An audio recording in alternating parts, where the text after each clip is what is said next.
नमस्कार, संसद टीवी में आपका स्वागत है। मैं हूं प्रतिबिंब शर्मा। संसद के बजट सत्र का आज छठा दिन है। सदन की कार्रवाई शुरू होने से पहले हम हाजिर हैं दोनों सदनों में आज होने वाले कामकाज का पूरा ब्यौरा लेकर हमारे खास कार्यक्रम संसद में आज के साथ। हम आपको बताएंगे कि दोनों सदनों के एजेंडे में कौन से महत्वपूर्ण कामकाज शामिल हैं। ये भी दिखाएंगे कि किन संसदीय समितियों की रिपोर्ट सदन के भीतर रखी जानी है और प्रश्नकाल के दौरान सांसद कौन कौन से सवाल पूछने वाले हैं। इसके अलावा दोनों सदनों में आज सत्ता पक्ष और विपक्ष की क्या रणनीति रहने वाली है। संसद के एजेंडे से जुड़ा हर अपडेट देने के लिए संसद भवन परिसर में मौजूद हैं हमारे संवाददाता अखिलेश सुमन, जो कि हमें राज्यसभा से संबंधित अपडेट देंगे, और लोकसभा से जुड़ी जानकारी देंगे हमारे संवाददाता पवन कुमार शर्मा। स्टूडियो में हमारे साथ मौजूद हैं दो माननीय सांसद। फौजिया खान हैं एनसीपी के सांसद, जेएमएम सांसद महुआ माझी हैं। आप दोनों का बहुत बहुत स्वागत है। आपसे चर्चा करेंगे क्या कुछ रहने वाला है संसद के भीतर, आज इस पर विस्तार से जानकारी लेंगे। लेकिन सबसे पहले नजर डाल लेते हैं सुर्खियों पर। संसद के बजट सत्र का आज छठा दिन। लोकसभा की कार्यसूची में साल 2023-24 के केंद्रीय बजट पर सामान्य चर्चा की शुरुआत होना सूचीबद्ध। लोकसभा और राज्यसभा की कार्यसूची में राष्ट्रपति के अभिभाषण पर धन्यवाद प्रस्ताव पर चर्चा होना भी सूचीबद्ध। संसद के दोनों सदनों में कई अहम पत्र और प्रश्नकाल के दौरान विभिन्न मंत्रालयों के विभिन्न मुद्दों से संबंधित प्रश्न पूछे जाएंगे। यहां अपनी चर्चा शुरू करें उससे पहले एक नजर डाल लेते हैं कल सदन में क्या कुछ खास रहा, रिकैप के जरिए। सोमवार को बजट सत्र का 5वां दिन था, लेकिन विपक्ष के व्यवधान के चलते नहीं चल पाए दोनों सदन। लोकसभा में राष्ट्रपति के अभिभाषण पर धन्यवाद प्रस्ताव पर नहीं हो सकी चर्चा की शुरुआत। लोकसभा अध्यक्ष ने भूटान के स्पीकर वांगचुक नामग्याल और शिष्टमंडल के सदन में स्वागत की घोषणा भी की। राज्यसभा में भी हंगामे के चलते नहीं शुरू हो पाई राष्ट्रपति के अभिभाषण पर धन्यवाद प्रस्ताव पर कोई चर्चा। प्रश्नकाल के दौरान नहीं पूछा जा सका एक भी तारांकित प्रश्न। बजट सत्र के छठे दिन लोकसभा की कार्रवाई में आज क्या कुछ खास रहने वाला है, उस पर भी डाल लेते हैं नजर। लोकसभा में आज साल 2023-24 के केंद्रीय बजट पर सामान्य चर्चा की शुरुआत होना सूचीबद्ध है। लोकसभा में राष्ट्रपति के अभिभाषण पर धन्यवाद प्रस्ताव पर चर्चा होना भी सूचीबद्ध है। सांसद चंद्र प्रकाश जोशी चर्चा की शुरुआत का प्रस्ताव करेंगे। सांसद उदय प्रताप सिंह प्रस्ताव का समर्थन करेंगे। सामाजिक न्याय और अधिकारिता मंत्री डॉक्टर वीरेंद्र सिंह मंत्रालय से पूछे गए प्रश्न के उत्तर में शुद्धि और इसमें हुए विलंब के कारणों का वक्तव्य देंगे। कृषि और किसान कल्याण मंत्री नरेंद्र सिंह तोमर नारियल विकास बोर्ड के लिए 2 सदस्यों के निर्वाचन का प्रस्ताव सदन के भीतर पेश करेंगे। साथ ही सदन में प्रश्नकाल के दौरान अहम प्रश्न भी पूछे जाएंगे। विभिन्न और अहम पत्र सभा पटल पर रखे जाना और नियम 377 के अधीन लोकहित के मुद्दों पर चर्चा होना भी सूचीबद्ध है। लोकसभा में पेश किए जाने वाले विवरण और प्रतिवेदन की बात की जाए तो सांसद परबत भाई सवा भाई पटेल जल संसाधन संबंधी स्थायी समिति का विवरण सदन में पेश करेंगे। सांसद डॉक्टर जयंत कुमार राय विज्ञान और प्रौद्योगिकी, पर्यावरण, वन और जलवायु परिवर्तन संबंधी स्थायी समिति के प्रतिवेदन सदन में पेश करने वाले हैं। यह सीधा रुख करते हैं अपने सहयोगी पवन कुमार शर्मा का। पवन, छठा दिन है इस सत्र का, कितना महत्वपूर्ण दिन? महत्वपूर्ण इसलिए भी कि कल संसदीय कार्य मंत्री ने मुलाकात की थी विपक्ष के माननीय सांसदों से। क्या कुछ निकल कर आया, क्या कुछ संभावना? प्रतिबिंब, फिर आज भी उम्मीद है कि चर्चा जो है कम से कम राष्ट्रपति अभिभाषण पे जो धन्यवाद प्रस्ताव उस पर चर्चा शुरू हो जाए, यही उम्मीद सबको है। और जैसा आपने बताया कि कल जो है संसदीय कार्य मंत्री प्रहलाद जोशी और संसदीय जो राज्य कार्य मंत्री हैं अर्जुन मेघवाल जी ने उन जो फ्लोर लीडर्स हैं विपक्ष के उनसे बातचीत की है।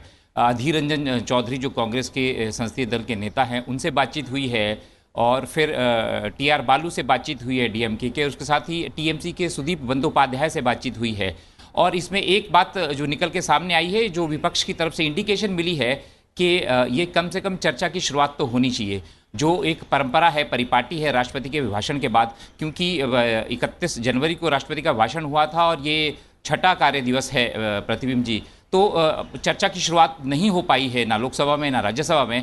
तो इसको लेकर विपक्ष का भी कहना है कि ये कम से कम ये शुरुआत होनी चाहिए, इस दिशा की इंडिकेशन तो मिल रही है। इसके साथ ही जो बीजेपी संसदीय दल है उसकी भी मीटिंग चल रही है अभी, उसमें सभी प्रधानमंत्री और बाकी सांसद जो बीजेपी के वो भी उसमें शामिल है। उसमें भी आगे की रणनीति जो तय होगी, पर कम से कम आज विपक्ष की तरफ से, जैसा कल लग रहा था कि बिल्कुल भी नहीं वो चर्चा, इस मुद्दे को बड़ा बनाना चाह रहे थे, कम से कम संसद में जो चर्चा नहीं करना चाह रहे विपक्ष की तरफ से, इसके इंडिकेशंस आए थे। आज इंडिकेशन पॉजिटिव हैं कि आसार हैं, हालांकि आशंका अभी भी है, पर आशा है कि आज कम से कम चर्चा की शुरुआत हो जाएगी। और विपक्ष के कई जो नेता हैं उनका ये कहना है कि कम से कम जब राष्ट्रपति अभिभाषण में ही अपने मुद्दों को रख सकते हैं, ये चाहे अडानी वाला जो मुद्दा है उसको भी उसमें समाहित कर सकते हैं, तो ऐसी चीज़ें उम्मीद है कि आज चर्चा की शुरुआत हो जाए। और जहाँ तक लिस्टिंग की बात है, आज की कार्यसूची की बात है प्रतिबिंब जी, तो पेपर ले होता है, फिर 2 रिपोर्ट्स रखी जानी है जैसे आपने कहा, और उसके बाद जो है कोकोनट डेवलपमेंट बोर्ड है, उसके 2 सदस्यों का चयन होता है, उसका प्रस्ताव रखेंगे नरेंद्र सिंह तोमर कृषि मंत्री, उसके लिए भी वो मोशन लाया जाएगा लोकसभा में। और इसके साथ ही जो लिस्टिंग की बात है कि राष्ट्रपति अभिभाषण पर धन्यवाद प्रस्ताव पर चर्चा लिस्टेड है, जिसकी शुरुआत सीपी जोशी जो हैं वो चित्तौड़गढ़ के सांसद हैं राजस्थान के, वो करेंगे। और सेकंड उसको करेंगे उदय प्रताप सिंह, जो कि होशंगाबाद मध्य प्रदेश के सांसद हैं। ये गौर करने लायक बात ये भी है कि ये चुनावी राज्य हैं दोनों ही, आने इसी वर्ष यहाँ पे चुनाव भी होने हैं।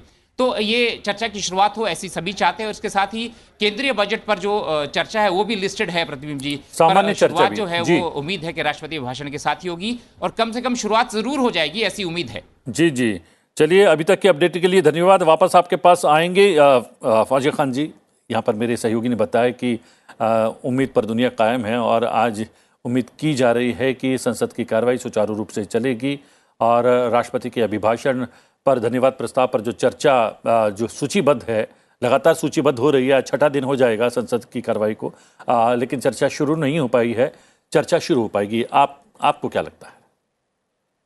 जैसे आपने कहा, उम्मीद पर दुनिया कायम है और मुझे भी आशा है कि आज से चर्चा शुरू होगी, क्योंकि हमारी राय ये है कि हम राष्ट्रपति के अभिभाषण पर अपनी बात रख सकते हैं, अपने मुद्दे रख सकते हैं और चर्चा तो होनी ही चाहिए।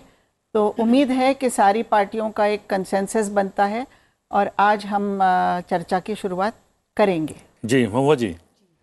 बिल्कुल, मुझे भी पूरी उम्मीद है। कल जिस तरह की बातचीत हुई थी हम लोगों के बीच, विपक्षी पार्टियों के बीच, उससे मुझे भी ये उम्मीद बनती है और हम लोग अपनी अपनी बात रखेंगे, क्योंकि एक महत्वपूर्ण अवसर है। साल में 2 बार ही ऐसा अवसर मिलता है हम सांसदों को, इसलिए हम उसे गंवाना भी नहीं चाहते और उस बहाने हम लोग बहुत सारे ऐसे मुद्दों को भी रखना चाहते हैं जिसका जिक्र बजट में नहीं हुआ है और बहुत ज़रूरी मुद्दे हैं, तो आगे उस पर ध्यान रखा जाए। क्योंकि हम भी आदिवासी बहुल क्षेत्र से आते हैं, झारखंड से आते हैं और हमारी जो माननीय राष्ट्रपति महोदया हैं वो भी झारखंड में भी वो गवर्नर रह चुकी हैं, ट्राइबल बेल्ट को रिप्रेजेंट करती हैं, तो उनसे हम बहुत ज़्यादा उम्मीदें हैं ट्राइबल बेल्ट को।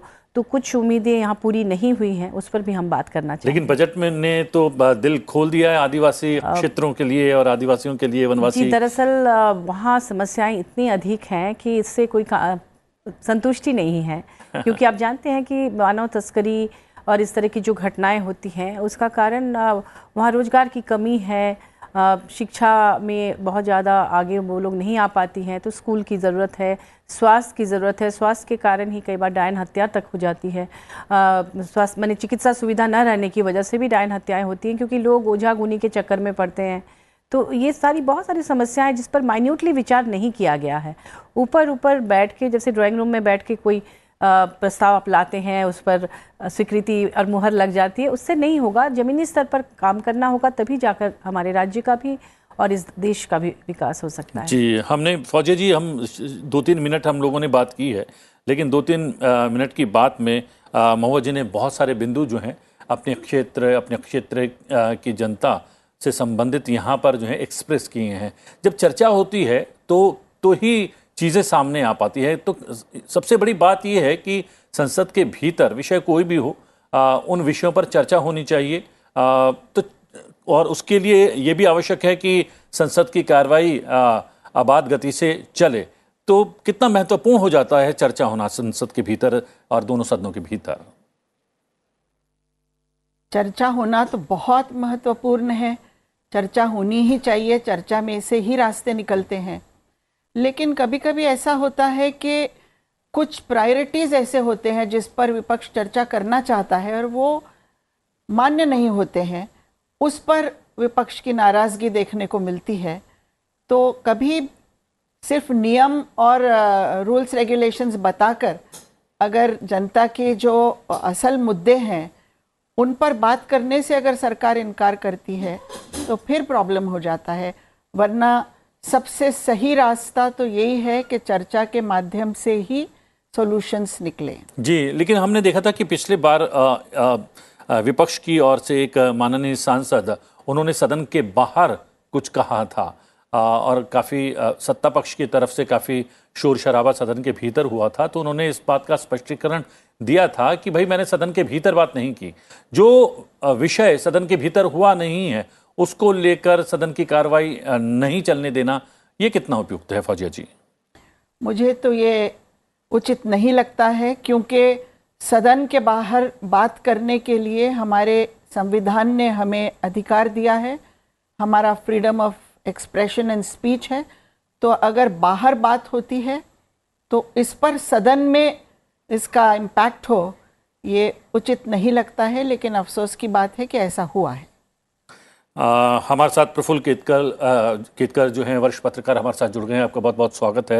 यहाँ बात चल रही थी और संभावना भी ऐसी दिखाई दे रही है, चूंकि कल संसदीय कार्य मंत्री और राज्य मंत्री ने भेंट की थी माननीय विपक्ष के सांसदों से, और एक संभावना ये बन गई है कि आज शायद जो है राष्ट्रपति के अभिभाषण पर धन्यवाद प्रस्ताव पर चर्चा शुरू हो सकेगी। आपको क्या लगता है? देखिए, संभावना तो ऐसी है। सामान्यतः हमने आपने भी बहुत साल संसद को कवर किया है, मैंने भी देखा हुआ है, बजट सत्र में सामान्यतः ये एक सहमति रहती है कि सारे विषयों पर चर्चा हो। बजट एक एनुअल बहुत बड़ा स्टेटमेंट होता है, राष्ट्रपति के भाषण पर भी विपक्ष कुछ विषयों पर ज़रूर चाहेगा कि अपना पॉइंट ऑफ व्यू रखे। शुरू में डिस्टर्बेंस होने के बाद भी सामान्यतः ट्रेंड यही रहा है कि बजट सत्र में जो कार्रवाई है वो नियमित रूप से, सुचारू रूप से चलने लगती है। मैं अपेक्षा करता हूँ आज, क्योंकि राष्ट्रपति के अभिभाषण पर यदि चर्चा होती है, एक मुद्दा जो गरमाया हुआ था जिसके कारण पिछले सप्ताह में संसद बार बार एक तरह से एडजर्न करनी पड़ी थी, उस पर एक तरीके से जो भी सत्य है वो आता रहे। लेकिन फिर भी क्योंकि देश के बहुत सारे महत्वपूर्ण विषयों पर चर्चा आगे बढ़नी है, तो अपेक्षा यही है कि आज शायद राष्ट्रपति जी के भाषण पर आगे धन्यवाद प्रस्ताव पर चर्चा हो। जी महुआ जी, अभी आपने बहुत सारे बिंदु जो हैं यहाँ पर रखे और आपने कहा कि अगर चर्चा होती है, सदन चलता है, तो बहुत सारे विषय सदन के भीतर रखे जाएंगे अलग अलग सांसदों के द्वारा। जब प्रश्नकाल लगता है, शून्यकाल होता है और आपका प्रश्न जो है सूचीबद्ध किया जाता है, बहुत जो है एक कड़ी प्रक्रिया है, उसके बाद ही आप प्रश्न पूछ पाते हैं। जब सदन की कार्रवाई नहीं चलती है और आपका समय जाया जाता है और आप वो प्रश्न नहीं पूछ पाते, तो क्या महसूस करता है एक सांसद, एक जनप्रतिनिधि? देखिए, उसके लिए तकलीफ़ तो होती है कि हमने इस मुद्दे को उठाने की कोशिश की, लेकिन हम मुद्दा उठा नहीं पाए।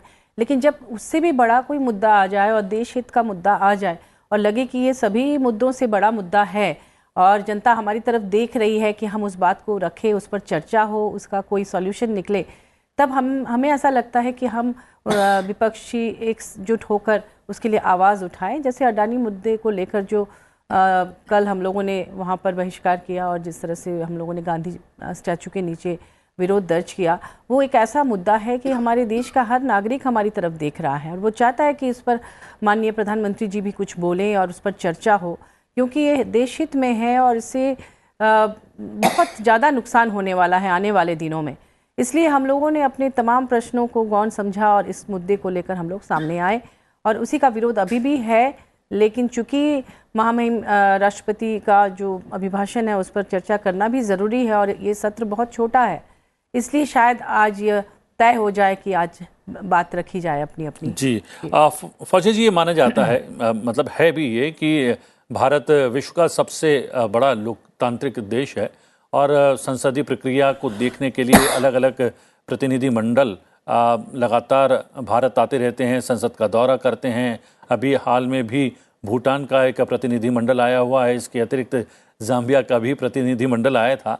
लेकिन ये प्रतिनिधि मंडल उस वक्त आए हैं जब सदन की कार्रवाई बाधित है, सदन की कार्रवाई को बारीक नज़रों से देखना चाहते हैं कि दुनिया का सबसे बड़ा लोकतंत्र और संसदीय व्यवस्था किस तरीके से चलती है। लेकिन जब सदन की कार्रवाई बाधित होती है, उनके सामने या नहीं चल पाती है, तो क्या जो है एक प्रभाव जो है हमारी प्रक्रिया का या संसदीय या लोकतांत्रिक व्यवस्था का पड़ता होगा? देखिए, बाहर के देशों के जो प्रतिनिधि है वो तो एक आते हैं, देखते हैं और अपना इम्प्रेशन कायम करते हैं, लेकिन सदन का एक भी सदस्य ऐसा नहीं होगा मुझे लगता जो स्वयं ये चाहता नहीं है कि चर्चा हो, क्योंकि चर्चा के लिए बहुत सारी तैयारियां की जाती हैं। हम लोग भी अपना होमवर्क करके आते हैं। आपने जैसा कहा कि बड़ी यानी प्रक्रिया के बाद हमारे प्रश्न लगते हैं, हमें लगता है कि जनता के प्रश्न हम उपस्थित कर पाएँ। लेकिन जैसा मैंने पहले कहा कि अगर प्रायोरिटी के हिसाब से अगर कुछ चर्चा विपक्ष करना चाहे, उस समय अगर वो प्रायोरिटी है, तो फिर ये तो लोकतांत्रिक तरीका है कि प्रोटेस्ट हम कर सकते हैं संवैधानिक तरीके से, और वो होता है। लेकिन मुझे ऐसा लगता है कि सरकार के तरफ से ज़्यादा सही कदम उठाए जाने चाहिए। लीडर ऑफ द हाउस का काम है कि वो आकर इस पर कंसेंसस बनाए, क्योंकि अगर लीडर ऑफ द हाउस का अच्छी भूमिका होती है तो ऐसा स्टॉल होना कम हो जाता है। तो मुझे लगता है उनकी भूमिका इसमें और पॉजिटिव हो सकती है। जी, एक नज़र डाल लेते हैं राज्यसभा की आज की कार्यसूची में कौन कौन से कार्य सूचीबद्ध हैं उस पर। राज्यसभा में राष्ट्रपति के अभिभाषण पर धन्यवाद प्रस्ताव की शुरुआत होगी। सांसद डॉक्टर के लक्ष्मण चर्चा की शुरुआत का प्रस्ताव रखेंगे। प्रस्ताव का समर्थन सांसद प्रकाश जावड़ेकर करेंगे। इसके साथ ही सदन में प्रश्नकाल के दौरान अहम प्रश्न भी पूछे जाएंगे। नियम 377 के अधीन सदस्य लोकहित से जुड़े मुद्दों को भी उठाएंगे और सभा पटल पर अहम पत्र भी रखे जाएंगे। सांसद सीमा द्विवेदी विज्ञान और प्रौद्योगिकी, पर्यावरण, वन और जलवायु परिवर्तन संबंधी स्थायी समिति की प्रतिवेदन सदन में पेश करेंगी। सांसद अरुण सिंह जल संसाधन संबंधी स्थायी समिति की ओर से की गई अतिरिक्त कार्रवाई संबंधी विवरण सदन में पेश करेंगे। हमारे सहयोगी अखिलेश सुमन हमारे साथ जुड़े हुए हैं। अखिलेश जी, यहाँ पर बात चल रही है और संभावना जताई जा रही है, चूंकि कल बातचीत भी हुई है सत्ता पक्ष और विपक्ष के बीच, तो ये एक आशा जो है पैदा हो गई है कि आज सदन की कार्रवाई सुचारू रूप से चल पाएगी। क्या आप इस संभावना से सहमत हैं? क्या है अपडेट आपके पास?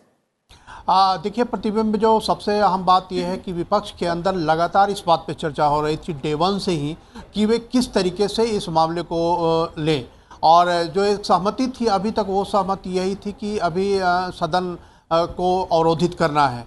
लेकिन जो लगातार चर्चा में ये भी बातें आ रही थी कि अगर सदन अवरोधित रहता है तो उसके बाद विपक्ष के पास कहने के लिए कोई फोरम ऐसा नहीं है जिससे कि वो जहां से वो पूरी बात अपनी रख सके संसद के अंदर।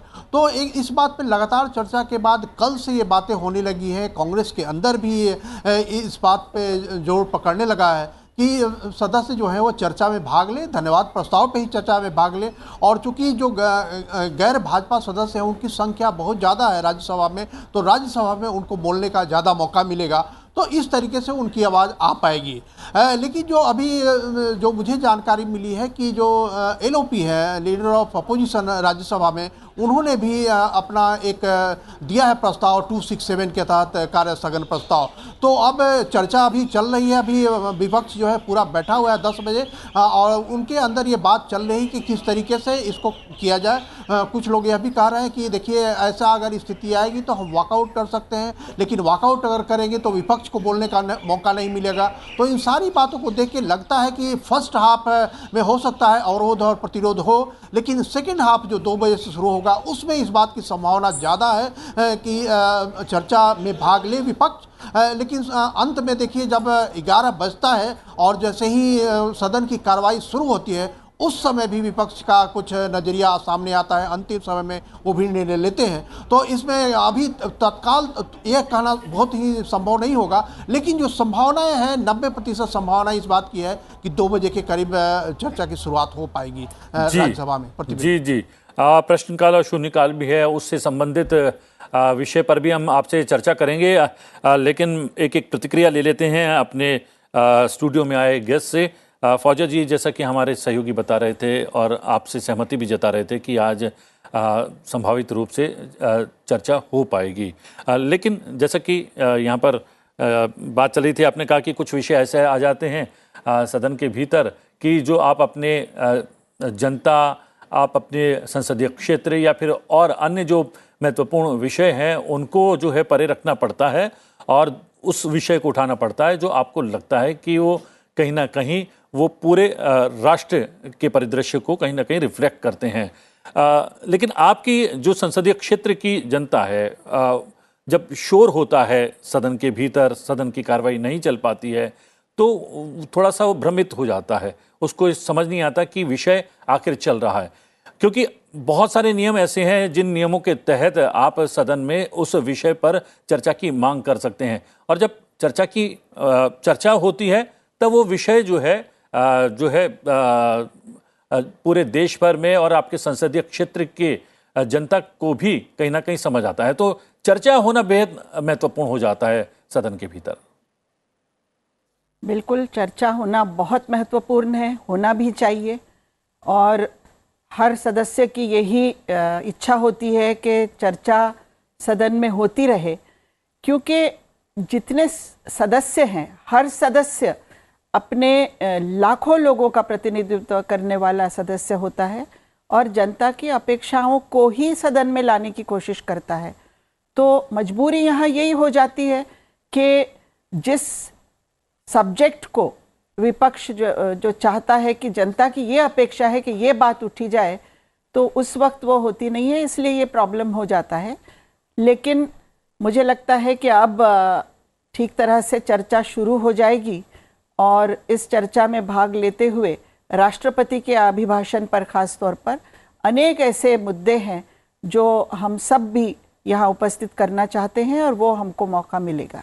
जी, और ये भी एक जो है आम सहमति बनी हुई है महुआ जी कि प्रश्नकाल को बाधित ना किया जाए सत्ता पक्ष और विपक्ष के भीतर, और जो विषय रखने हैं उसके बाद रखे जाएं। लेकिन हम देख रहे हैं पिछले काफ़ी समय से प्रश्नकाल भी बाधित हो जाता है, तो जो सामान्य तौर पर एक जनप्रतिनिधि, एक सांसद अपने क्षेत्र के विषय को उठाना चाहता है, वो कहीं ना कहीं पीछे रह जाता है। ये बात तो सही है। अगर विपक्ष अपनी मांग रखता है और वो चाहता है कि उस बात पर बहस हो जिस पर वो अड़े हुए होते हैं, तो सत्ता पक्ष को भी चाहिए कि उस पर बात करे। बात करने में क्या दिक्कत है? अगर उसमें कुछ भी उनको बदलाव लाना है या नहीं लाना है, उसको सामने रखा जा सकता है, क्योंकि पूरा देश उसका जवाब चाहता है, तभी इतने सारे विपक्षी सांसद मिलकर उसके लिए आवाज़ उठाते हैं। तो मुझे लगता है कि उसको इग्नोर ना करके उस पर खुलकर बहस करनी चाहिए, अपनी बात रखनी चाहिए, और अगर ज़रूरी हो तो जनता के हित को देखते हुए वो काम करना भी चाहिए सत्ता पक्ष को। इसके लिए सिर्फ विपक्ष को हम दोष नहीं दे सकते हैं, सत्ता पक्ष को ऐसे सवालों को इग्नोर नहीं करना चाहिए और माननीय प्रधानमंत्री जी को भी आकर सफाई के साथ अपनी बात रखनी चाहिए। जैसे अभी का जो उदाहरण है, अडानी मुद्दे को लेकर जो बात हो रही है, तो दोनों पक्ष को अपनी अपनी बात रखने का हक है और रखना भी चाहिए। उसको इग्नोर करके इस तरह से संसद को बाधित नहीं होने देना चाहिए। जी। प्रफुल्ल जी, हमने पिछले दिनों देखा था एक माननीय सांसद, विपक्ष के सांसद और काफ़ी वरिष्ठ नेता, उन्होंने सदन के बाहर कुछ कहा और सदन के भीतर सत्ता पक्ष ने उनसे स्पष्टीकरण मांगा और उन पर कार्रवाई की मांग भी की, तो उन्होंने कहा कि उन्होंने जो कुछ कहा है वो सदन के भीतर नहीं कहा है, तो इसलिए ना तो कार्रवाई की जा सकती है, ना यहाँ पर उनसे कुछ सवाल किया जा सकता है।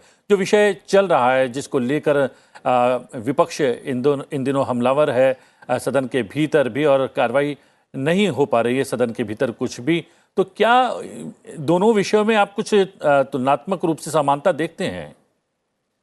देखिए प्रतिबिंब, जब संसद की कार्रवाई का टेलीविज़न के माध्यम से सीधा प्रसारण हो, ऐसा जब नीतिगत विषय चल रहा था, तो उस समय भी मुझे याद है हम लोग चर्चा कर रहे थे पत्रकार के नाते भी कि इसके क्या परिणाम हो सकते हैं। अपेक्षा यही थी कि इस बहाने सदन की कार्रवाई सामान्य जनता देखेगी, उनका एक राजनीतिक प्रशिक्षण भी इस माध्यम से होगा। लेकिन हम दिन ब दिन ये देख रहे हैं कि एक ये दिखाना कि किस तरीके से हम एग्रेसिवली आपके प्रतिनिधि के रूप में काम करें, तो एक थोड़ा सा थिएट्रिक्स हम देखते हैं। पिछली बार खास करके जैसे हमने देखा कि कुछ सदस्य थे जो बेंच पर चढ़कर भी एक तरीके से अपनी बात रखने का प्रयास कर रहे थे। ये मतलब संसदीय तरीका नहीं था, लेकिन फिर भी ये दिखता है हम जनता के लिए लड़ रहे हैं, ये दिखाना है। अब जनता ये सोचती है ये कहकर दिखाना। देखिए, सत्ता पक्ष कहता है ये विपक्ष बाधित कर रहा है, विपक्ष कहता है सत्ता पक्ष इस पर चर्चा नहीं कर रहा है। जब एजेंडा बन रहा होता है तो एजेंडे के तहत सदन की कार्रवाई के कुछ ना कुछ मुद्दे तय होते हैं, और उस कार्यवाही को आगे बढ़ाने के लिए यदि सत्ता पक्ष ने कुछ एक एजेंडा तय किया हुआ है या सदन के तरफ से उस पर कुछ सहमति बनी हुई है, तो ऐसे में उनमें से कुछ विषयों पर, जैसे डेटा प्राइवेसी बिल का बड़ा महत्वपूर्ण मुद्दा है, जल से जुड़े हुए बहुत सारे प्रश्नों पर चर्चा होनी है, स्पोर्ट्स और मनरेगा से जुड़े हुए बहुत सारे प्रश्न आए हुए हैं संसद में जिस पर सरकार से स्पष्टीकरण मांगना है। लेकिन होता क्या है कि जब परसेप्शन की लड़ाई आती है, पॉलिटिक्स ये पार्लियामेंट्री प्रोसीजर से बड़ी हो जाती है, तब सारी समस्याएं शुरू हो जाती है। मतलब किसी पर संसद के बाहर टिप्पणी करना यह तो संसद के चर्चा का मुद्दा नहीं है, लेकिन 5 एम्प्लॉइज की एक कंपनी ने एक रिपोर्ट कहीं से जारी कर देना, वो संसद में चर्चा का मुद्दा जरूर होना चाहिए। तो ये डबल स्टैंडर्ड्स क्यों? फिर यदि आप चाहते हैं कि ये बाहरी मुद्दा है तो ये बाहरी चर्चा, उसकी समिति बनेगी, वो इन्वेस्टिगेशन करेगी। बहुत सारे लोग इस मामले में न्यायालयीन हस्तक्षेप की भी बात कर रहे हैं। इसका इन्वेस्टिगेशन होगा, ट्रुथ, सत्य तो सामने आना चाहिए, इसमें कोई ये नहीं है। लेकिन क्या आपके जो प्रायोरिटी के इश्यूज है, आपके संसदीय क्षेत्र से जुड़े हुए हैं, बजट से जुड़े हुए हैं, इनको बाईपास करते हुए क्या आपके राजनीतिक परसेप्शन की लड़ाई जो है उस पर आप आगे बढ़ना चाहते हो, या जो एक्चुअल एजेंडा है उसमें सरकार को कहीं पे घेरना चाहते हो? मुझे लगता है सही में द्वंद्व यहां पे है, क्योंकि लोकसभा में जिस तरह की मेजॉरिटी है वहां पे बहुत ज्यादा कुछ करना संभव नहीं है, तो राज्यसभा में करना, और राज्यसभा में यदि वो बाधित हो जाती है तो उसके आधार पर बाहर एक पॉलिटिकल परसेप्शन करना, ये अभी तात्कालिक एक स्ट्रेटेजी विरोधी दलों की दिखती है। राजनीतिक दृष्टि से वो कुछ शायद सही भी है, क्योंकि अल्टीमेटली उनको उत्तर जो चाहिए, उनको उत्तर जो चाहिए वो लिखित में तो मिलना ही है। वो ऐसा नहीं है कि सरकार को उत्तर नहीं देना है। जी जी, और बात कर लेते हैं, सामने सबके चर्चा नहीं होगी उस पर। जी जी, और बात कर लेते हैं प्रश्नकाल की भी। क्या प्रश्नकाल की भी कुछ संभावना नजर आ रही है? पवन कुमार शर्मा हमारे सहयोगी लगातार हमारे साथ बने हुए हैं, और लेकिन जिस आपने कंपनी का जिक्र किया जिसके आरोपों पर सदन की कार्रवाई बाधित हो रही है, वो भी अनियमितताओं को लेकर कुछ जो कानूनी पेचीदगियों और मामलों का सामना कर रही है, खुद वो शंका के घेरे में है, जैसे कि हमारे सहयोगी पवन कुमार शर्मा हमारे साथ। जी, मैं क्लैरिटी के लिए सिर्फ कह देता हूं कि बहुत लोगों का ये परसेप्शन है, मुझे तो जानकारी है राजनीतिक दलों में भी ये परसेप्शन है कि जैसे मानो वो कोई रिसर्च कंपनी है, उसका कोई फाइनेंशियल रिसर्च में स्पेशलाइजेशन नहीं है, वो शॉर्ट सेलिंग कंपनी है।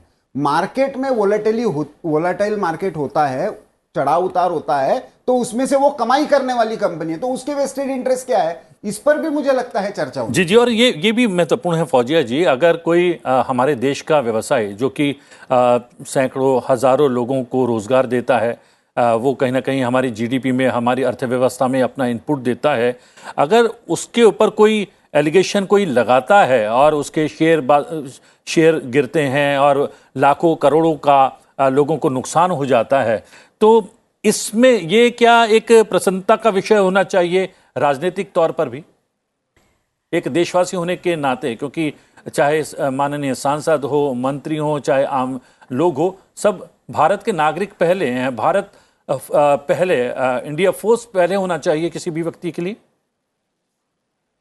बिल्कुल, इसमें कोई दो राय नहीं है कि इंडिया इज फर्स्ट, लेकिन भाई चर्चा से क्यों हमने इनकार करना चाहिए? जो भी परसेप्शंस है या जो भी मालूमात है या जो हो सकता है किसी सदस्य को कुछ और ऐसे इंफॉर्मेशन है जो वो सदन के प्लेटफॉर्म पे रखना चाहते हैं। अभी मेरे सहयोगी सदस्य ने कहा कि एजेंडा तैयार होता है और उस एजेंडा पर बात होनी चाहिए। तो एजेंडा के अंदर जब तैयार होता है एजेंडा, इसमें विपक्ष का कोई रोल नहीं होता है कि एजेंडा क्या है। अगर इस तरह की व्यवस्था बने कि विपक्ष भी इसमें शामिल हो एजेंडा बनने में, तो और इससे ज़्यादा डेमोक्रेटिक क्या हो सकता है। रही किसी भी ग्लोबल स्टडी के परसेप्शन की बात, तो मुझे लगता है इसमें हम पिक एंड चूज़ नहीं कर सकते, क्योंकि कई ऐसे ग्लोबल स्टडीज़ है जिसका उल्लेख तो राष्ट्रपति के भाषण में भी है, ग्लोबल इनोवेशन इंडेक्स। तो हम ये कैसे पिक एंड चूज़ कर सकते हैं कि हम इस स्टडी को मानते हैं, इसको नहीं मानते हैं? ये भी मुझे लगता है एक ठीक तरह का एटीट्यूड नहीं है। और हमने सबसे अच्छी भूमिका ये अपनाना चाहिए कि सदन में खुलकर चर्चा हो, और हमारे आदरणीय प्रधानमंत्री भी आकर अगर स्पष्ट रूप से, ट्रांसपेरेंट रूप से, बिना एम्बैरस हुए के अगर चर्चा के लिए तैयार होते हैं, आकर बात करते हैं, तो विपक्ष में इससे ज़्यादा आनंद और काय का हो सकता है। जी जी, लेकिन पिक एंड चूज इसलिए करना पड़ता है महुआ जी कि उसका खुद का, उस एजेंसी का खुद का बैकग्राउंड कैसा है, कम से कम हमें वो तो पहले देखना ही पड़ेगा। वो तो है, लेकिन कोई ऐसा सर्वमान्य कोई ऐसा एजेंसी भी तो नहीं है जिस पर सब लोग बराबर रूप से भरोसा करें। ऐसे आप बताइए, ऐसी कौन सी संस्था है, कौन सा एजेंसी है? तो मुझे लगता है अगर इस तरह की बात आई है तो मैं ये भी कहूँगी कि माननीय प्रधानमंत्री जी और संसद में इस बात को खुलकर रखें कि आपका पक्ष क्या है। अगर कोई हमें गुमराह भी कर रहा है देश को, तो उस बात को भी तो आना चाहिए ना, ताकि इतनी जो भ्रम की स्थिति पैदा हो गई पूरे देश में, ये कोई मामूली बात नहीं है। इतने बड़े कंट्री में अगर सारे लोग इसको लेकर आतंकित है, भयभीत है, तो आखिर क्यों नहीं उस बात को, उनका जो भ्रम है उसे ही तोड़ा जाए। उसे ही विपक्ष को शांत करने के लिए भी तो ये करना ही चाहिए, क्योंकि सदन बाधित हो रहा है, करोड़ों रुपए देश के खर्च हो रहे हैं, नुकसान हो रहा है, और ऐसा एक माहौल बना हुआ है, तो क्यों नहीं आप आ रहे हैं सामने और आकर अपनी बात खुलकर कहिए। आप खुद तुरंत जांच कराइए कि कहाँ पर गलतियाँ हो रही हैं विपक्ष से या जनता से।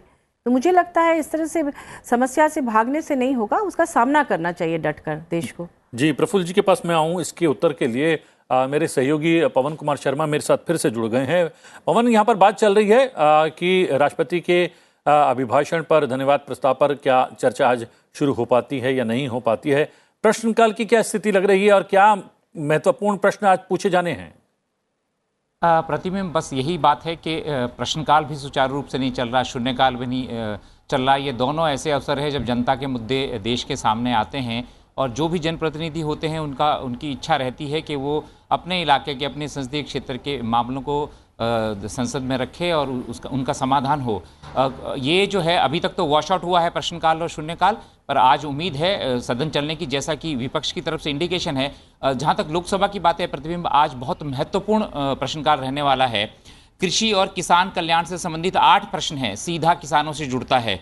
रूरल डेवलपमेंट, ग्रामीण विकास से जुड़े 3 प्रश्न हैं। यूथ अफेयर्स और स्पोर्ट्स से जुड़े 3 प्रश्न हैं, और सूचना और प्रसारण मंत्रालय से जुड़े 2 प्रश्न हैं। सभी महत्वपूर्ण प्रश्न हैं। प्रश्न सबसे पहले है प्रोडक्शन ऑफ बायो फर्टिलाइजर्स। ये मरगनी भरत हैं, YSRCP के सांसद हैं, राजमुंद्री आंध्र प्रदेश से। वो प्रश्न रखने वाले हैं कि जो बायो फर्टिलाइज़र है उनमें देश की प्रोडक्शन की कैसी स्थिति है देश में। साथ में एमएसपी का मुद्दा उठने वाला है, फिर मार्केट प्राइस और एमएसपी के बीच में जो अंतर है उसका मुद्दा भी ये प्रश्नकाल में रखे गया है, सांसदों की तरफ से प्रश्न रखे गए हैं। और shortage of water for agriculture, देश में कृषि के लिए जल की कमी है, ये भी सांसदों की तरफ से प्रश्न रखा जाए। तो सारे महत्वपूर्ण प्रश्न हैं और किसानों से और जन कल्याण से जुड़े ये सारे प्रश्न हैं।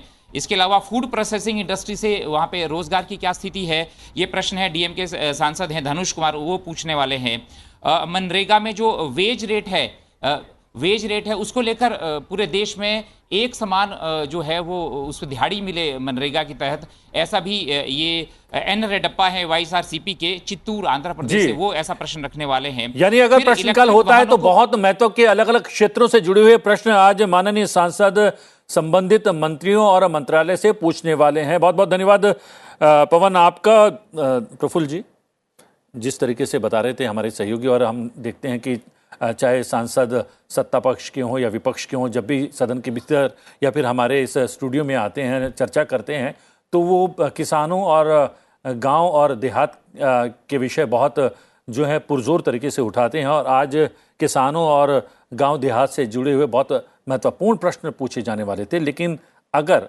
प्रश्नकाल नहीं हुआ, सदन की कार्रवाई सुचारू रूप से नहीं चली, तो ये सब महत्वपूर्ण प्रश्न पूछे नहीं जा सकेंगे। देखिए, मैंने जो कहा था ना कि ये परसेप्शन की बैटल है, और पॉलिटिकल परसेप्शन में आप क्या कन्वे करना चाहते हो, अपनी कॉन्स्टिट्यूंसी को क्या कन्वे करना चाहते हो। मुझे लगता है स्ट्रेटेजिकली यहाँ पे बहुत बार विपक्ष इसलिए भी गिर जाता है। अब एक तरफ तो एमएसपी का या मनरेगा का मुद्दा महत्वपूर्ण है, ये कहा जाता है। दूसरी तरफ एमएसपी और मनरेगा से हिंडनबर्ग रिपोर्ट इंपॉर्टेंट हो जाती है। एक प्राइवेट इंडस्ट्री का इसके ऊपर किस तरह से इन्वेस्टिगेशन हो, वैसे तो कुछ लोग अभी सुप्रीम कोर्ट में भी जाने की मांग कर रहे हैं हिंडनबर्ग की रिपोर्ट को लेकर, लेकिन मैं जो ये परसेप्शन की लड़ाई है, अब मैडम ने जैसे कहा कि ग्लोबल इनोवेशन इंडेक्स इनोवेशन के संदर्भ में स्पेशलाइज काम करने वाली एजेंसी का इंडेक्स होता है। ये पूरे विश्व भर के सारे देशों का इंडेक्स होता है। वो आज कंपेयर किससे कर रही है? हिंडनबर्ग नाम की, जिसका एड्रेस भी पता नहीं है, ऐसे कंपनी के रिपोर्ट से, जिसके 5 एम्प्लॉइज हैं, जो साल भर में कभी एक कंपनी को टारगेट करते हुए रिपोर्ट जारी करती है और उसमें शॉर्ट सेलिंग करती है, ट्रेडिंग करती है, उसमें से प्रॉफिट कमाती है। अब क्या उसका इस तरह से ग्लोबल लेवल के किसी इंडेक्स से कंपैरिजन हो सकता है क्या? लेकिन पॉलिटिकली हो सकता है, क्योंकि आपको पिक एंड चूज जब कहना है तो आप यूएस गवर्नमेंट की रिलीजियस फ्रीडम की रिपोर्ट को कोट करेंगे, यूनाइटेड नेशंस की हंगर इंडेक्स को कोट करेंगे, डब्ल्यूएचओ के हेल्थ रिलेटेड को करेंगे। किसको करेंगे? प्राइवेट एजेंसी और ग्लोबल जो इंटरनेशनल एजेंसीज है उसमें हम कुछ अंतर करने वाले हैं क्या? मैंने कहा ना कि अल्टीमेटली ये तथ्य क्या है, उससे भी ज्यादा किस तरह का तथ्य आप अपने अपने कॉन्स्टिट्यूंसी को, अपने अपने कार्यकर्ता को, अपने अपने पॉलिटिकल जिनके साथ आपका परसेप्शन का बैटल है, उनके मन में आप ये परसेप्शन क्रिएट करना चाहते हो। मुझे लगता है पार्लियामेंट की स्ट्रेटेजी अनफॉर्चुनेटली, और ये अभी की बात नहीं कर रहा हूं मैं, आप पहले भी देख लीजिए, कोल स्कैम से लेकर अभी तक का सारा ये देख लीजिए पिछले 10, 12, 15 साल का, तो आपको यही दिखेगा कि ये परसेप्शन की लड़ाई ज्यादा हो जाती है तथ्यों से मुकाबले। जी जी, एक टिप्पणी, क्या ऐसा है कि विषय का महत्व ज्यादा महत्वपूर्ण नहीं होता है कि सरकार को किस विषय पर घेरा जा सकता है वो महत्वपूर्ण होता है, इसलिए इस विषय को ज्यादा उठाया जा रहा है पुरजोर तरीके से? फौजिया जी देखिए, मैं सबसे पहले तो हिंडनबर्ग रिपोर्ट से नहीं तुलना कर रही थी। बहुत सारे ग्लोबल इंडेक्सेस अगर हम उसका उल्लेख करते हैं तो सरकार की तरफ से ये जवाब आता है कि हम इसको नहीं मानते हैं, तो मैं उसका जिक्र कर रही थी। लेकिन परसेप्शन की बात जहाँ तक है, तो परसेप्शंस तो विविध अलग अलग रहेंगे, लेकिन हमारी बात सिर्फ इतनी है कि परसेप्शन कुछ भी हो, चर्चा से सरकार पीछे ना हटे, चर्चा करे, ताकि अगर स्पष्ट तरीके से चर्चा अगर सदन में होती है तो कोई प्रश्न ही नहीं रहता जी, है। जी, अपनी जी, अपनी जी। बात हर कोई रख सकता है। महुआ जी, क्या हमने जैसे जिस नोट से शुरू किया था कि उम्मीद पर दुनिया कायम है और उम्मीद करनी चाहिए आज सदन की कार्रवाई सुचारू रूप से चले, तो क्या इस नोट पर ही हम खत्म करेंगे? बिल्कुल, ये तो करना ही चाहिए। लेकिन मैं कल की एक बात कहना चाहूँगी कि कल क्यों आखिर सदन बाधित हुआ। कल बहुत ही वरिष्ठ सांसदों ने, विपक्ष के, उन्होंने नोटिस डाला था इस पर चर्चा के लिए, और सबको ये कहते हुए हमारे माननीय सभापति महोदय ने खारिज किया कि ये ऑर्डर में नहीं है, इस नोटिस ये जो है टेक्निकली इसमें डिफेक्ट है। तो मैं ये जानना चाहूँगी कि जो अब 12 साल 18 साल तक सदन में जिन्होंने एमपी जो लोग रहे हैं, क्या उनके नोटिस इतने उसमें गड़बड़ियाँ हो सकती हैं कि एक साथ आप सबको खारिज कर दें? तो ये लोकतांत्रिक मूल्यों का हनन है, और इसीलिए विपक्ष मजबूर हो जाती है कई बार बाधित करने के लिए सदन को। तो इस पर भी सत्ता पक्ष को ध्यान देना चाहिए ताकि सुचारू रूप से सदन चले। ये सिर्फ सत्ता पक्ष का ही नहीं बल्कि विपक्ष और सत्ता पक्ष मिलकर, दोनों को मिलकर ही इस पर काम करना होगा। जी जी, धन्यवाद, आपने समय निकाला। महुआ जी आपने, फौजिया जी आपने, और प्रफुल्ल केतकर जी, आप तीनों स्टूडियो आए, बहुत सारे बिंदुओं पर चर्चा की। धन्यवाद, thank you very much. Akhilesh Suman हमारे सहयोगी लगातार जुड़े हुए हैं। अखिलेश से जानने की कोशिश करेंगे प्रश्नकाल और शून्यकाल की राज्यसभा की स्थिति आज क्या रहने वाली है। अखिलेश, आवाज आ रही है? तो ये है कि कांग्रेस के नेता जो राज्यसभा में हैं, उन्होंने अभी एक ट्वीट किया है, जयराम रमेश ने, और उन्होंने कहा है कि हम प्रोसीडिंग्स में, अधिकांश विपक्ष के नेता हैं वो प्रोसीडिंग में भाग लेंगे, सदन की कार्रवाई में भाग लेंगे और जेपीसी की मांग करते रहेंगे। तो अब देखना ये होगा कि जब 11 बजे शून्यकाल शुरू होता है तो उस समय वो जेपीसी की मांग करते हैं या सदन की कार्रवाई में भाग लेते हैं। राष्ट्रपति के अभिभाषण पर धन्यवाद प्रस्ताव में भाग लेना तो अब बिल्कुल कह सकते हैं कि साफ हो गया। विपक्ष, खास करके कांग्रेस और जो कुछ दल होंगे वो भाग लेंगे। देखिए, जहाँ तक दूसरी बात यह है कि एक शून्यकाल का जो मामला होता है बड़ा महत्वपूर्ण मामला होता है, और शून्यकाल के मामले ऐसे होते हैं जो कि बहुत पहले से नहीं दिए जाते, तत्काल दिए जाते हैं। और शून्यकाल में आज 15 मामले हैं जिन्हें विभिन्न दलों के सांसद जो हैं वो उठाने वाले हैं राज्यसभा में। इसमें एक सवाल तो फौजिया खान जी का भी है, जिन्होंने पुणे और मुंबई में जो एयर क्वालिटी ख़राब है उसको ठीक करने के लिए वो मामला उठाएगी कि उसको ठीक करने पे सरकार ध्यान दे। दूसरा एक मामला है सुशील कुमार मोदी जो बीजेपी के सांसद हैं, उन्होंने एक मामला उठाने के लिए नोटिस दी है। वो चाहते हैं कि न्यूज़ पब्लिशर्स और टेक्निकल जो जायंट्स हैं, टेक जायंट्स हैं, उनके बीच में एडवर्टाइजिंग का शेयर किस तरीके से होता है। तो यह एक रोचक मामला होगा। पता चलेगा जब वे सदन में इस मामले को उठाने में अगर सफल होते हैं तो देखने वाली बात होगी क्या वो चाहते हैं, इसके पीछे क्या उनकी मंशा है, क्या इच्छा है। एक सवाल है, तृणमूल कांग्रेस के नेता हैं जवाहर सरकार, उन्होंने मांगा है कि टी बोर्ड काफ़ी पुरानी संस्था है और टी बोर्ड में जो लॉन्ग पेंडिंग सब्सिडी है उसके को देने के लिए वो मांग कर रहे हैं। तो इस तरह से 15 मामले हैं। इसमें कि एक मामला कफ सिरप का भी मामला है। पिछले दिनों आपने देखा होगा कि कफ सिरप का मामला, खराब कफ सिरप के कारण कुछ लोगों को परेशानियां हुई थी, वो मामले उठे थे। तो इस तरह से कुल मिलाकर 15 मामले हैं जो कि शून्यकाल में उठाए जाएंगे अगर आज शून्यकाल चलता है। लेकिन दूसरी तरफ प्रश्नकाल में भी कई महत्वपूर्ण ऐसे प्रश्न हैं जिसको कि सांसदों ने उठाने की नोटिस दी है। और जैसा कि आप जानते हैं कि स्टार्ट क्वेश्चन जो है, स्टार्ट क्वेश्चन में भी काफ़ी महत्वपूर्ण सवाल होते हैं जिनका जवाब रखा भी जाता है लेकिन पूरक प्रश्न भी उसमें पूछे जाते हैं। और जो एक पहला सवाल है, बहुत ही महत्वपूर्ण सवाल कह सकते हैं कि वो पोर्ट से संबंधित है कि किस तरीके से पोर्ट जो है, पोर्ट शिपिंग और वाटरवेज में किस तरीके से काम हो रहा है, किस तरीके से उसका संचालन हो रहा है, इस पे सवाल उठाने वाले हैं। केमिकल फर्टिलाइजर मिनिस्ट्री से संबंधित सवाल है। उसके अलावा आयुष है, हेल्थ फैमिली वेलफेयर है, रिन्यूएबल एनर्जी है। तो काफ़ी अहम मंत्रालय हैं जो कि जनहित के मामले हैं। फिनांस मिनिस्ट्री और कॉर्पोरेट मंत्रालय से भी सवाल है। और जैसा कि प्रतिदिन जानते हैं कि बजट अभी पर चर्चा नहीं शुरू हुई है लेकिन उसके पहले ही कॉर्पोरेट और फिनांस मिनिस्ट्री से भी सवाल पूछे जा रहे हैं। तो कह सकते हैं कि अगर प्रश्न चलता है तो काफी रोचक समय होगा। जी, सबसे बड़ा सवाल यही, यक्ष प्रश्न यही कि प्रश्नकाल चलता है और प्रश्नकाल तभी होगा जब सदन की कार्रवाई सुचारू रूप से आज शुरू हो पाएगी। धन्यवाद अखिलेश सुमन आपका। लोकसभा में आज प्रश्नकाल के दौरान कृषि और किसान कल्याण, खाद्य प्रसंस्करण उद्योग, भारी उद्योग, सूचना और प्रसारण, पंचायती राज, ग्रामीण विकास, सामाजिक न्याय और अधिकारिता और युवा कार्यक्रम और खेल मंत्रालय से महत्वपूर्ण प्रश्न पूछे जाएंगे। सांसद भरत राम मार्गनी कृषि और किसान कल्याण मंत्रालय से जैव उर्वरकों का उत्पादन से संबंधित प्रश्न पूछेंगे। सांसद धनुष एम कुमार खाद्य प्रसंस्करण उद्योग मंत्रालय से खाद्य प्रसंस्करण उद्योगों में रोजगार के अवसरों से जुड़ा सवाल पूछने वाले हैं। सांसद उमेश जी जाधव युवा कार्यक्रम और खेल मंत्रालय से खेलों के लिए बुनियादी ढांचे से संबंधित सवाल करेंगे। सांसद प्रवेश साहिब सिंह युवा कार्यक्रम और खेल मंत्रालय से खिलाड़ियों के प्रदर्शन में सुधार करने हेतु समझौता ज्ञापन से जुड़ा हुआ सवाल पूछने वाले हैं। सांसद एन रेड्डप्पा ग्रामीण विकास मंत्रालय से मनरेगा के तहत मजदूरी की दरों से संबंधित सवाल पूछने वाले हैं। सांसद हेमंत तुकाराम गोडसे पंचायती राज मंत्रालय से ग्राम स्तर पर कंप्यूटर शिक्षा से जुड़ा हुआ सवाल करेंगे। सांसद प्रोफेसर सौगत राय युवा कार्यक्रम और खेल मंत्रालय से भारतीय कुश्ती संघ में खिलाड़ियों की नियुक्ति से संबंधित सवाल पूछेंगे। सांसद शंकर लालवानी भारी उद्योग मंत्रालय से इलेक्ट्रिक वाहनों को बढ़ावा दिए जाने से जुड़ा हुआ प्रश्न पूछने वाले हैं।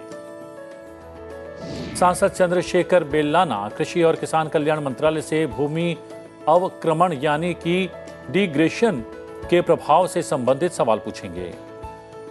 सांसद सुनील कुमार पिंटू ग्रामीण विकास मंत्रालय से मनरेगा के तहत कार्य और व्यय की जांच करने हेतु हर जिले में केंद्रीय टीमों के गठन से जुड़ा हुआ सवाल पूछेंगे। सांसद के मुरलीधरन सूचना और प्रसारण मंत्रालय से फर्जी समाचारों संबंधित मामलों में वृद्धि से संबंधित सवाल पूछने वाले हैं। सांसद एम के राघवन कृषि और किसान कल्याण मंत्रालय से किसानों के कल्याण को बढ़ावा देने के लिए उठाए जा रहे कदमों से जुड़ा हुआ प्रश्न पूछेंगे। सांसद कनी के नक्स कृषि और किसान कल्याण मंत्रालय से खाद्य तेल उत्पादन में आत्मनिर्भरता से संबंधित सवाल पूछेंगे।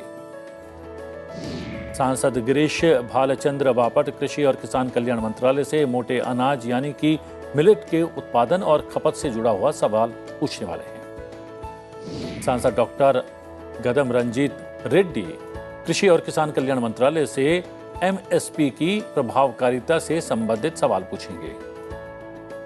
सांसद उत्तम कुमार नलमाडा रेड्डी कृषि और किसान कल्याण मंत्रालय से बाजार मूल्य और एमएसपी में अंतर से जुड़ा हुआ सवाल करने वाले हैं। सांसद दिनेश चंद्र यादव कृषि और किसान कल्याण मंत्रालय से कृषि के लिए पानी की कमी से संबंधित सवाल पूछेंगे। सांसद गजानन कीर्तिकर ग्रामीण विकास मंत्रालय से मनरेगा के विकेंद्रीकरण से जुड़ा हुआ प्रश्न पूछेंगे। सांसद डॉक्टर तिरुमा बलावन थोल सूचना और प्रसारण मंत्रालय से जुए और सट्टेबाजी के खिलाफ कार्रवाई हेतु परामर्श से संबंधित सवाल पूछने वाले हैं। सांसद ए राजा सामाजिक न्याय और अधिकारिता मंत्रालय से दलित ईसाइयों और मुसलमानों को अनुसूचित जाति का दर्जा प्रदान किए जाने संबंधित आयोग से जुड़ा हुआ सवाल पूछने वाले हैं। राज्यसभा में प्रश्नकाल के दौरान आयुष रसायन और उर्वरक कॉर्पोरेट कार्य वित्त और स्वास्थ्य और परिवार कल्याण नवीन और नवीकरणीय ऊर्जा और पतन पोत परिवहन और जलमार्ग मंत्रालय से प्रश्न पूछे जाएंगे। सांसद सरोज पांडे रसायन और उर्वरक मंत्रालय से जेनेरिक दवाओं के लिए कार्य योजना बनाए जाने से संबंधित प्रश्न पूछने वाली हैं। सांसद जग्गेश पतनपोत परिवहन और जलमार्ग मंत्रालय से प्रमुख और गैर प्रमुख बंदरगाहों तथा पर्यटन की संभावना वाले शहरों को जल मार्गों के माध्यम से जोड़े जाने से संबंधित सवाल पूछेंगे। सांसद एम मोहम्मद अब्दुल्ला रसायन और उर्वरक मंत्रालय से बल्क ड्रग पार्क प्रोत्साहन योजना से जुड़ा हुआ प्रश्न पूछने वाले हैं। सांसद डॉक्टर अमर पटनायक कॉर्पोरेट कार्य मंत्रालय से कंपनी अधिनियम 2013 की अनुसूची 7 के उपबंध से संबंधित सवाल पूछेंगे। सांसद अखिलेश प्रसाद सिंह कॉर्पोरेट कार्य मंत्रालय से कपटपूर्ण कंपनियों के विरुद्ध कार्रवाई से जुड़ा हुआ सवाल पूछेंगे। सांसद एस निरंजन रेड्डी नवीन और नवीकरणीय ऊर्जा मंत्रालय से भारत की अपतटीय पवन ऊर्जा संबंधित क्षमता से संबंधित सवाल पूछने वाले हैं। सांसद मोहम्मद नदीमुल हक स्वास्थ्य और परिवार कल्याण मंत्रालय से स्वास्थ्य देखरेख सेवा कार्मिक और नैदानिक स्थापना हिंसा और संपत्ति को क्षति का प्रतिषेध विधेयक 2019 को वापस लिए जाने से जुड़ा हुआ प्रश्न पूछने वाले हैं। सांसद अभी रंजन बिस्वास रसायन और उर्वरक मंत्रालय से प्रधानमंत्री जन औषधि केंद्र से संबंधित सवाल पूछेंगे। सांसद दीपक प्रकाश स्वास्थ्य और परिवार कल्याण मंत्रालय से ग्रामीण और अल्प विकसित क्षेत्रों में अस्पताल से जुड़ा हुआ प्रश्न पूछने वाले हैं। सांसद निरंजन विशी स्वास्थ्य और परिवार कल्याण मंत्रालय से कोविड-19 के टीके की तीसरी खुराक लेने वाले लोगों की संख्या बढ़ाने के लिए तैयार नीति से संबंधित सवाल पूछेंगे। सांसद हरनाथ सिंह यादव रसायन और उर्वरक मंत्रालय से देश में नए उर्वरक संयंत्र स्थापित किए जाने से जुड़ा हुआ सवाल पूछेंगे। सांसद सुजीत कुमार वित्त मंत्रालय से नवीकरणीय ऊर्जा उपकरणों पर जीएसटी की दर को 12 से घटाकर 5% किए जाने पर विचार किए जाने से संबंधित सवाल पूछने वाले हैं। सांसद वी विजय साई रेड्डी वित्त मंत्रालय से राज्यों के साथ केंद्रीय करों की साझेदारी से जुड़ा हुआ सवाल पूछने वाले हैं। सांसद ब्रजलाल स्वास्थ्य और परिवार कल्याण मंत्रालय से सरकारी अस्पतालों में विभागाध्यक्षों की नियुक्ति से संबंधित प्रश्न पूछेंगे। सांसद नीरज शेखर स्वास्थ्य और परिवार कल्याण मंत्रालय से पश्चिमी देशों की तुलना में देश में कैंसर के मामलों में हो रही बढ़ोतरी से जुड़ा हुआ सवाल पूछने वाले हैं। फिलहाल संसद में आज में इतना ही। अब से कुछ देर में लोकसभा और राज्यसभा की कार्रवाई शुरू होने जा रही है। संसद टीवी लोकसभा पर आप लोकसभा और संसद टीवी राज्यसभा पर आप राज्यसभा की कार्रवाई का सीधा प्रसारण देख सकते हैं। तो बने रहिए संसद टीवी के साथ। मुझे आज्ञा दीजिए। नमस्कार।